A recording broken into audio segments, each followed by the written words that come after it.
It was a quiet evening, and Mark had just returned from a long day at work. The house was dimly lit, with the soft glow of the television casting flickering shadows on the walls. As he relaxed on the couch, his phone vibrated. A call from an unknown number flashed on the screen. Mark hesitated for a moment, staring at the phone. The rational part of him said to ignore it, but curiosity got the better of him. He swiped to answer. "Hello?" he asked. No response. "Hello?" he repeated, louder this time. Still, nothing but silence. Just as he was about to hang up, a soft voice whispered, "I see you, Mark." A chill ran down his spine. He hadn't told anyone he was home, let alone his name. His heart raced, and he quickly ended the call. But just as he was trying to process what had happened, the phone buzzed again. Another call from the same unknown number.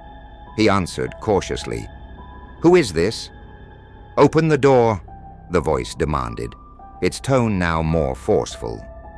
Mark glanced at the front door, now feeling a knot of dread forming in his stomach. The room grew colder. The shadows seemed to stretch and contort, almost as if they were watching him.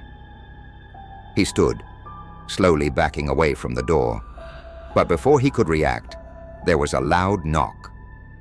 The knock was steady, deliberate, echoing through the empty house. "Let me in," the voice whispered again, now seeming to come from all around him. It wasn't just on the phone anymore. Mark, his breath shallow and quick, looked through the peephole. All he saw was darkness, the streetlights outside flickering. No one was there. His phone buzzed again. Another message. "You can't hide, Mark."